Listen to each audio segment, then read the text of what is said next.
اگر آپ لکھنؤ، اس کی تاریخ اور اس کے ماضی میں ہونے والے دلچسپ واقعات کے بارے میں جاننا چاہتے ہیں اور ساتھ ہی لکھنؤ کی دن بدن بدلتی ہوئی شکل اور حالات کے بارے میں بھی متعارف ہونا چاہتے ہیں تو برائے مہربانی چینل کو سبسکرائب کرنے کی زحمت گوارا کریں اور ساتھ لگے بیل آئیکن کو بھی کلک کریں تاکہ نیا ویڈیو اپلوڈ ہوتے ہی اس کی انفارمیشن آپ کے پاس پہنچ جائے۔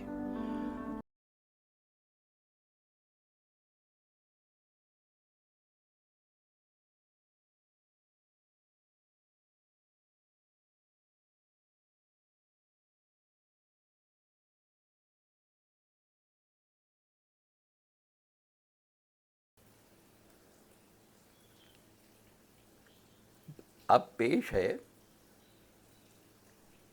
قدیم لکھنؤ کی انجانی تاریخ کے سلسلے کی 11ویں کڑی۔ لکھنؤ کے کتنے لوگوں کو اس بات کا اندازہ ہے یا اس بات سے واقف ہیں کہ اسی لکھنؤ شہر کے ایک مشہور دروازے پر مجرموں کے سر کاٹ کر لٹکا دیے جاتے تھے، وہ اس لیے تاکہ ہر ایک شخص کو عبرت حاصل ہو اور جرائم پیشہ لوگ محتاط ہو جائیں۔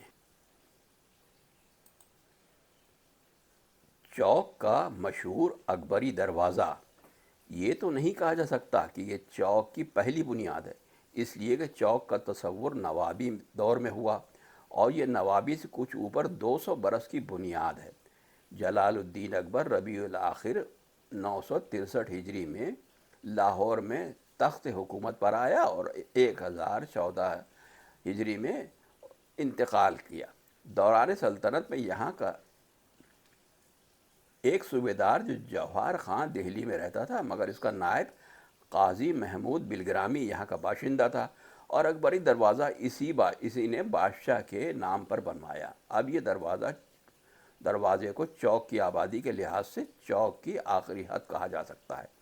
یہ دروازہ زمین کے نشیب و فراز کے لحاظ سے پست زمین پر واقع ہے، مگر گول دروازے سے رفعت میں اونچا ہے۔ وجہ تعمیر میں جو واقعات زبان زد ہیں ان کا تاریخ میں کہیں ذکر نہیں ہے، لیکن یہ مسلمہ حقیقت ہے کہ سزائے موت کے جرم میں جب گردن زنی کی نوبت آتی تو مقتول کا سر اکبری دروازے ہی میں لٹکایا جاتا تھا۔ غلام علی ابن محمد اکمل خان اپنی تاریخ میں اس واقعہ کا ذکر کرتے ہیں۔ یہ کہتے ہیں یہ واقعہ عہد نواب سعادت علی خان بہادر کا ہے۔ جو نالہ اکبری دروازے کے نیچے بہہ رہا ہے اس کو سرکٹا نالہ آج تک کہتے ہیں۔ یہ تاریخی نوٹ تو بے شک بتاتا ہے کہ ممکن ہے کہ اس جگہ مجرم کا سر کاٹ کر دور اکبری میں آویزہ ہوا ہو اور امراء اودھ نے اپنی حکومت میں اس روایتی حکایت کو باقی رکھا۔ اب لکھنؤ کے کچھ اہم مقامات کا ذکر بھی ہو جائے۔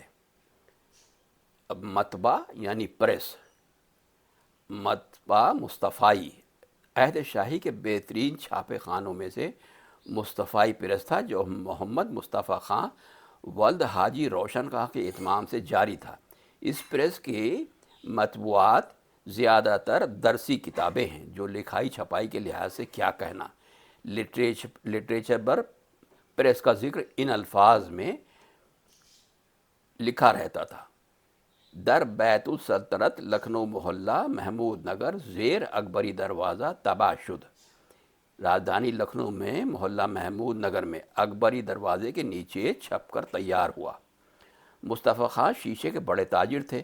پتھر پر معکوس لکھنا انہی کی ایجاد ہے اور اصلاح سنگی کو فروغ بھی مصطفیٰ خان نے ہی دیا۔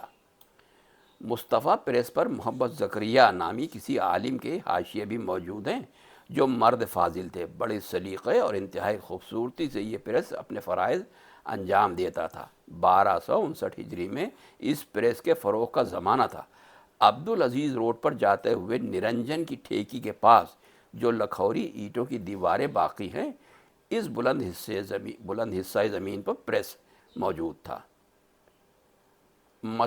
مطبع مرتضوی یعنی مرتضوی پریس، عہد شاہی کے علم افروز زمانے میں جا بجا پریس موجود تھے اور لاتعداد عالم فاضل عربی فارسی کے فروغ میں مصروف رہتے تھے۔ پریس مرتضوی کو محمد نصیر الدین دہلوی نے اس محلے میں جاری کیا تھا۔ لٹریچر پر پتہ یہ ہے: محمود نگر متصل چاہ سرخ۔ اب لال کنویں کا تو کہیں پتہ نہیں، چاہ سرخ مطلب لال کنواں۔ اس پریس کا وجود 1311 ہجری تک موجود تھا۔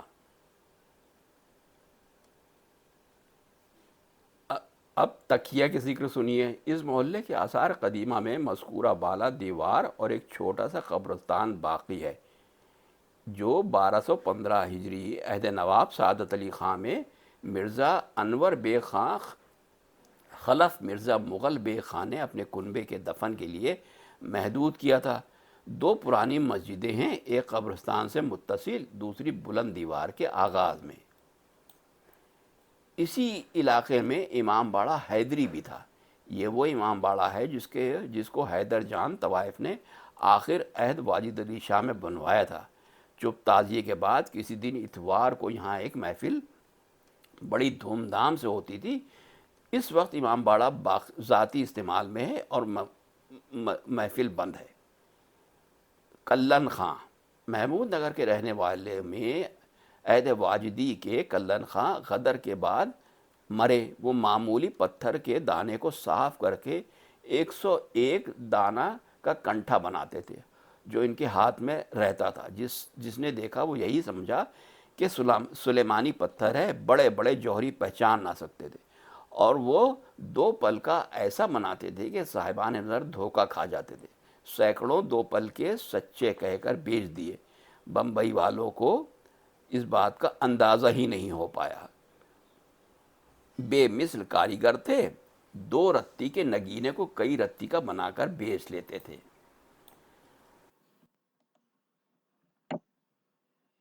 اور اسی علاقے کا ایک بہت مشہور انسان قائم علی بھانڈ تھا۔ عہد واجد علی شاہ کا باکمال نقال تھا، جو اسی محلے کا رہنے والا تھا۔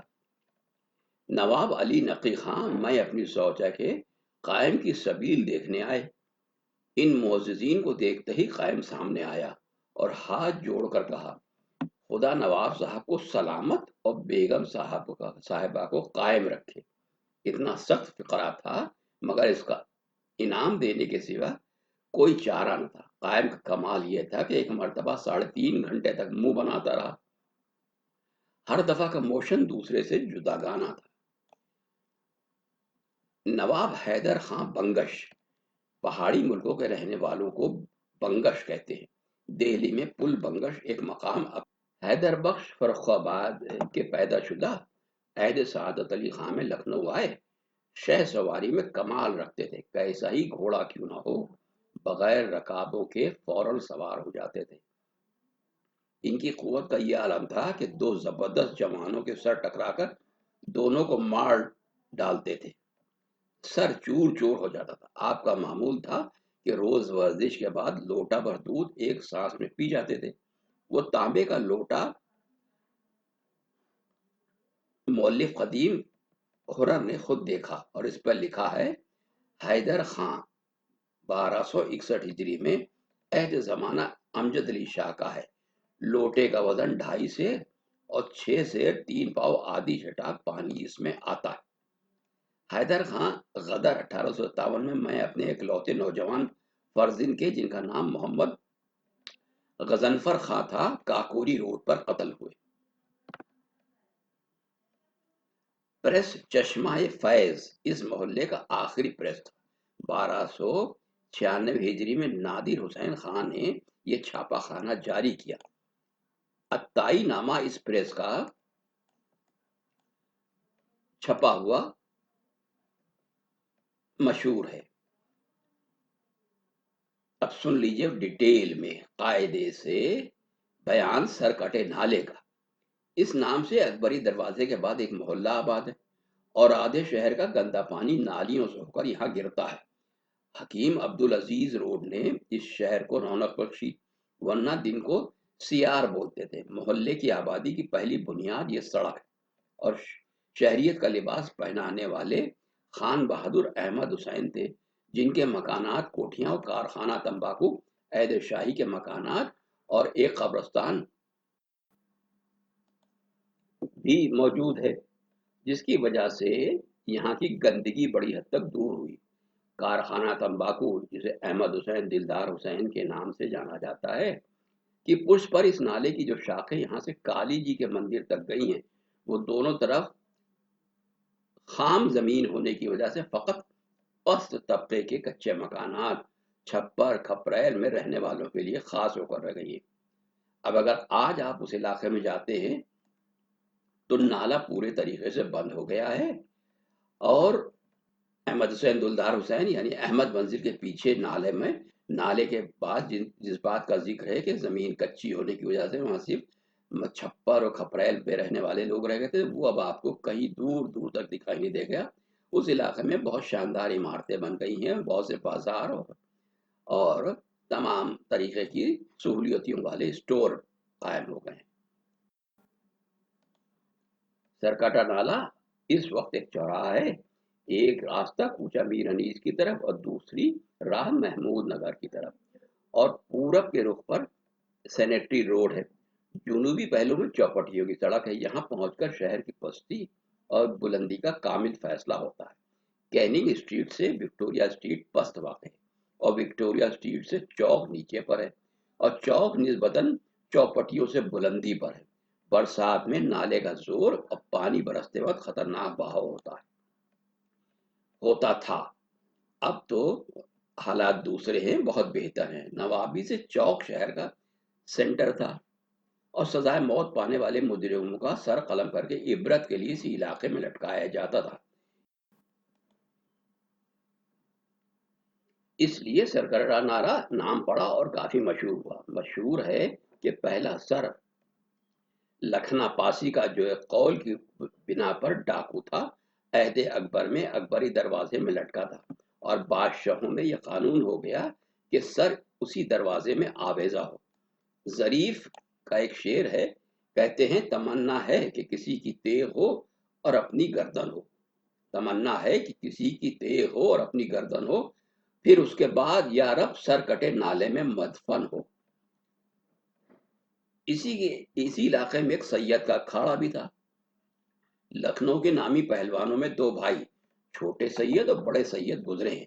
نالے پر پچھم کی سمت ان کا ایک اکھاڑا تھا، جس سے سینکڑوں ہندو مسلم ورزش کر کے پہلوان بن کر نکلے۔ اس اکھاڑے کے نزدیک مسجد کے اب بھی کچھ نشان باقی ہیں۔ یہ دونوں کشتی کے فن میں اپنے زمانے کے چاند سورج تھے۔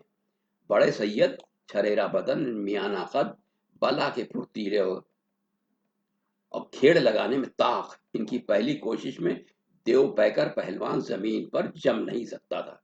نواب اصغر حسین خان فاخر مرحوم، رئیس نرہٹی اور شہر کے دوسرے رؤسا ان کے قدردان تھے۔ بڑے سید ادھیر عمر سے پہلے مر گئے۔ چھوٹے سید دراز قامت، تنومند اور صورت سے پہلوان معلوم ہوتے تھے۔ ان کے داؤ پیچ میں بھی چھوٹے بڑے کا فرق تھا۔ بڑھاپے تک زندہ رہے، آخر میں اونچا سننے لگے تھے، اور 1 جنوری 1932 عیسوی کو وہ بھی ملک عدم کی طرف چلے گئے۔ اخبارات نے ان کی موت پر یہ نوٹ لکھا تھا، کہیں اکھاڑے ہیں کرتے ہیں پیچ کشتی گیر، کہیں اکھاڑے ہیں کرتے ہیں پیچ کشتی گیر، کہ ٹھوک ٹھوک کے ہم لڑتے ہیں جمع سے جمع۔ احمد حسین تمباکو والے کا ذکر۔ یہ کارخانہ اپنی دیانتداری اور مال کی عمدگی اور نفاست سے ملک بھر میں مشہور ہے اور لمیٹڈ ہے۔ تمباکو سازی کا فن اصغر علی محمد علی کی فرم کا ایک جز تھا۔ خان بہادر موصوف نے جب اس فن کو اپنایا اور تجارت میں انفرادی صورت اختیار کی تو چپے چپے میں یہ تمباکو مشہور ہو گئی۔ اور یہ سب باتیں اس وقت کی اس دور کی ہیں کہ جس وقت احمد حسین دلدار حسین تمباکو کارخانے کے بانی کو انتقال کیے ہوئے 4 برس ہوئے تھے۔ اور کچھ اور دلچسپ باتیں جن کو شاید ہی کوئی جانتا ہو۔ میر نیولا سرکٹے نالے پر ایک دبلے پتلے لمبے غریب شخص رہتے تھے جن کو ان کے لاغر اندام ہونے سے لوگ میر نیولا کہتے تھے۔ یہ پیرنے میں لکھنؤ کے آخری فرد تھے، یعنی پیراکی یا تیرنے میں، سوئنگ میں۔ چہلم کے پہلے یا بعد ایک مجلس کرتے تھے جس میں ان کے احباب کا ہجوم ہوتا تھا۔ لکھنؤ میں انسان کی شہرت کام کا مدار مجلسی زندگی پر تھا۔ لوگوں کو مدعو کیا اور کوئی پھپتی ہو گئی، نام لوگ بھول گئے۔ خاندان برچھیت، نیزہ باز کو لکھنؤ میں برچھیت کہا جاتا ہے، اور برچھا عموماً پیادہ اور سوار دونوں چلاتے تھے۔ بعض صاحبان فن نے اس لڑائی کے لیے اونٹ کی سواری قرار دی تھی، چنانچہ بیکانیر کے شتر سواروں کی نیزہ بازی کا جنگ عظیم یعنی 1914 میں اخبارات میں تذکرہ آ چکا ہے۔ سلطنت اودھ کے ابتدائی دور میں میر محمد علی عرف میر کلو زبردست برچھیت تھے۔ ان کے چھوٹے بھائی میر احمد علی بھی استاد فن تھے۔ یہ لوگ نواح لکھنؤ میں موضع خریسہ کے رہنے والے تھے اور خراسانی سید تھے۔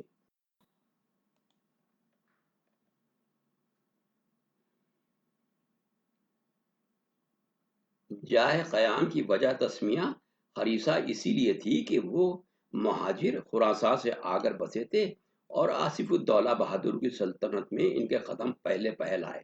عہد نواب سعادت علی خان میں کمالات نے معراج کو پر پہنچایا اور مصاحبت کی عزت حاصل ہوئی۔ فن نیزہ بازی، شہ سواری میں ان کا جواب نہ تھا۔ نواب سعد علی خان فرمایا کرتے تھے کہ ہندوستان میں صرف 2.5 سوار ہیں، پہلے وہ خود، دوسرے میر کلو اور آدھے آغا ابو النصیر جو نواب کے بھانجے تھے۔ دہلی سے جب نیزہ بردار اور شہ سوار لکھنؤ آئے تو کمالات کے مقابلے میں میر کلو ان سے برتر ثابت ہوئے اور ان کو شکست دے کر لکھنؤ کی دہلی پر فضیلت ثابت ہوئی، اور خلعت فاخرہ اور خصوصی انعام اکرام سے وہ سرفراز ہوئے۔ اس علاقے کے مشہور شخصیت تھے۔ میر کلو لاولد تھے۔ ان کے بھائی میر احمد علی کے 3 بیٹے تھے، میر کاظم علی برچھیت، میر ہدایت علی اور میر برکت علی۔ یہ سب نوابین اور سلاطین اودھ کے مقرب اور پہلو نشیں تھے۔ میر کاظم علی سرکٹے نالے پر رہتے تھے اور لکھنؤ کے ہر طبقے میں ان کے شاگرد پھیلے ہوئے تھے۔ مشرقی فنون میں ورزش کے بھی اچھے اچھے طریقے تھے، اور کثرت کرنے والا نوجوان کبھی مغلوب نہیں ہو سکتا تھا، مگر استاد کی نصیحت تھی کہ دشمن سے کبھی پہل نہ کرنا۔ ایک کامیاب طریقہ لڑنے کا باندرا تھا جس میں 3 لٹو اوپر اور ایک نیچے لگا رہتا تھا۔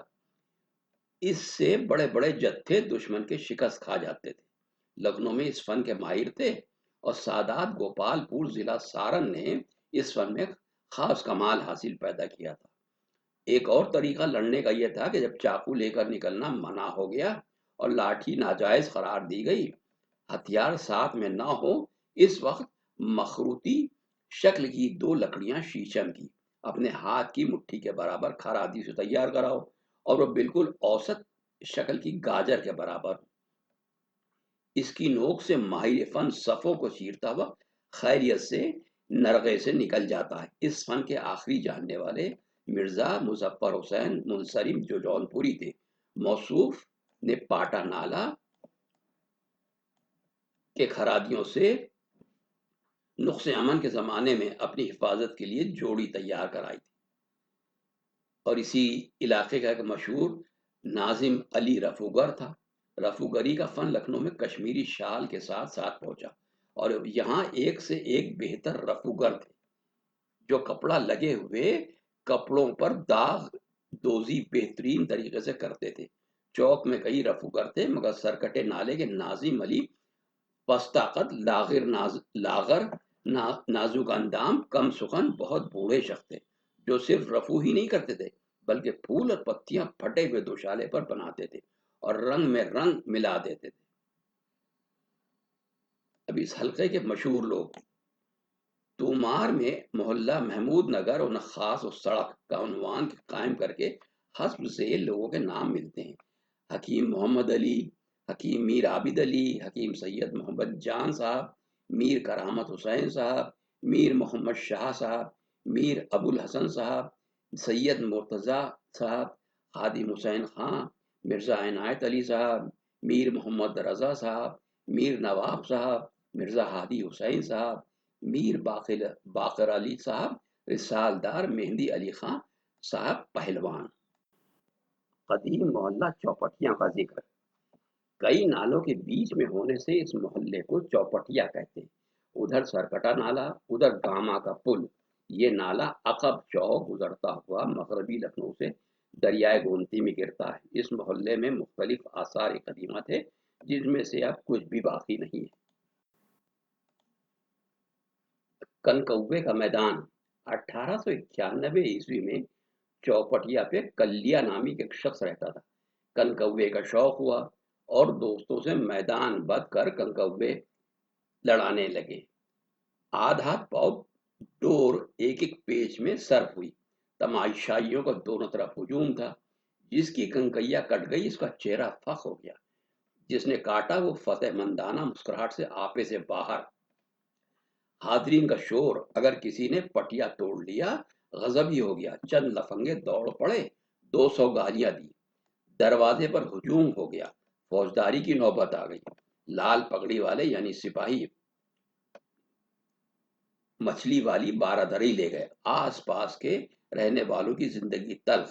شرفا کے لڑکے ڈول لوٹنے کے پیچھے مدرسے کو بھولے۔ ایک مرتبہ جو کنکوا کٹا اور چوپٹیوں سے صدا آئی، تمنا کا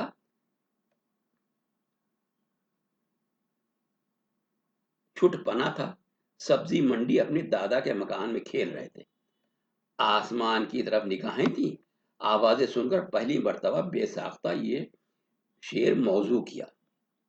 پیچ آیا ہے کالوں کالوں میں، پیچ آیا ہے کالوں کالوں میں، غل مچا ہے کلیا والوں میں۔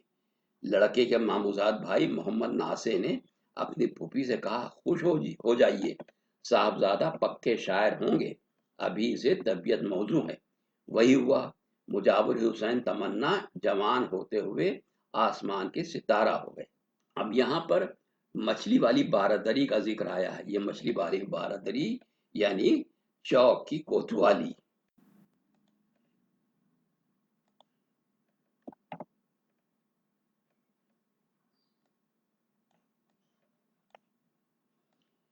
اب یہیں پر دل آرام کی بارادری تھی۔ یہ چوپٹیوں کی وہ تاریخی اور مشہور عمارت ہے جہاں میر اعظم علی عہد شاہی کے ایک مرد پیر میر انیس کے پڑھنے کے سالانہ مجلس 5-6 رجب کو کرتے تھے۔ عہد شاہی میں 12 امام چہاردہ معصومین کی پیدائش اور شہادت کی تاریخوں میں جو مجلسیں اور محفلیں ہوتی تھیں، وہ امام بڑا منہدم ہو جانے پر درہم برہم ہو گئی۔ میر اعظم علی نے اپنی ذات سے 7ویں امام کی تاریخ شہادت کو مٹنے نہ دیا اور اسی تاریخی بارادری میں یہ مذہبی اجتماع ہوتا رہا۔ حالانکہ یہ عمارت غیر مسلموں کی ملکیت تھی، لیکن اس دور میں ہندو مسلم شیر و شکر تھے۔ یہاں مدت دراز تک مجلس ہوتی رہی اور ان مجلسوں میں میر انیس کے کلام پڑھنے کی بات بہت مشہور ہے۔ بیچ میں یہ مجلس 1921 عیسوی میں بے پناہ بارش کی وجہ سے مخدوش ہو گئی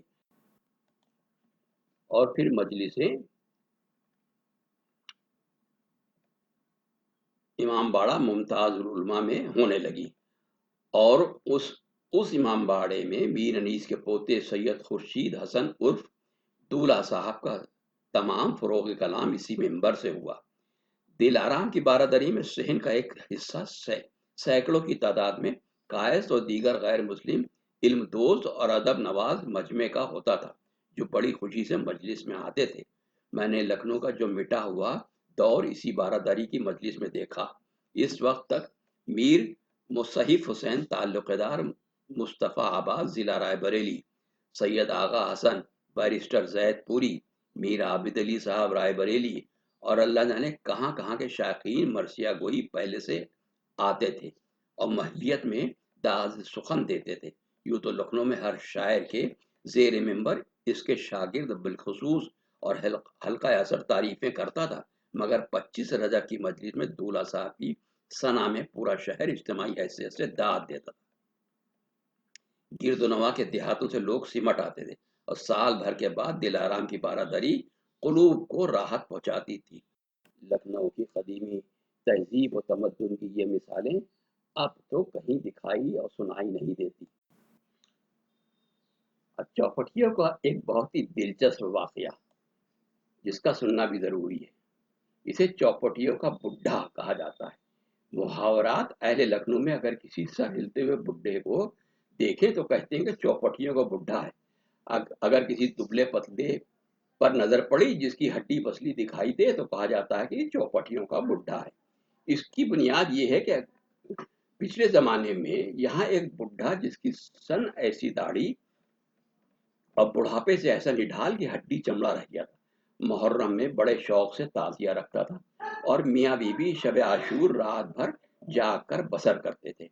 اس کے مرنے پر محلے کے مسلمانوں نے اس کی طرف سے تعزیہ رکھنا شروع کیا اور یہ جدت کی کہ بڈھے کی تصویر بنا کر حجرے میں رکھ دی، اور ہم نے اس کی یاد تازہ ہوتے دیکھ کر اس کام کو قدر کی نظر سے دیکھا اور تعزیے کے ساتھ ساتھ اس جگہ بڈھا بنانے کی رسم بھی باقی رہی اور یہی ایک ہماگیر دلچسپی پیدا ہوئی۔